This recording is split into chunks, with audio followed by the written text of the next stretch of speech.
Pair মানে কি? Pair হলো প্রত্যেকটা নাগরিকের ভোটের মূল্যায়ন।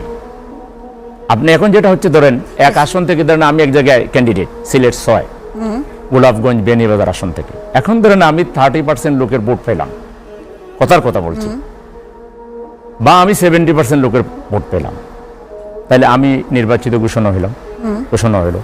প্রতিদ্বন্দ্বী অন্য প্রার্থী যারা তারা 30% ভোট পেয়েছে, এই 30% ভোট কিন্তু আর কাউন্ট হচ্ছে না। পেয়ার হলে কি হবে? এখানে 100% ভোটই কাউন্ট হবে।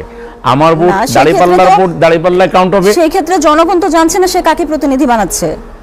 না, জানছে না কেন? জনগণ দিচ্ছে কাকে? জনগণ দেয় মূলত রাজনৈতিক দলকে ভোট দেয়, মার্কাকে ভোট দেয়।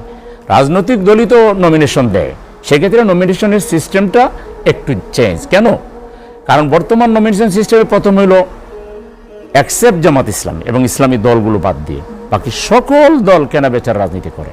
আপনি সারা জীবন বেচারা রাজনীতি করছে, টিয়ার শেল খাইছে, লাঠিচার্জের শিকার হয়েছে, আয়না গড়ে গেছে, সে একটা পরীক্ষিত ডেডিকেটেড নেতা বা কর্মী।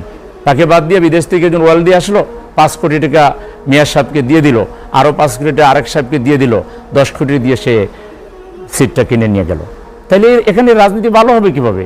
প্রথম এই কেনা বেচার রাজনীতি বন্ধ হয়ে যাবে যদি আপনি পিয়ার চালু করেন। তাই তার লাগতেছে না, কারণ আমি তো জানি না আমি এমপি হব কি হব না, আমার দলই না আমাকে ঠিক করবো। সো দ্যাট আমি লোকালি আমাকে তো আর কাউকে টাকা দিতে হচ্ছে না।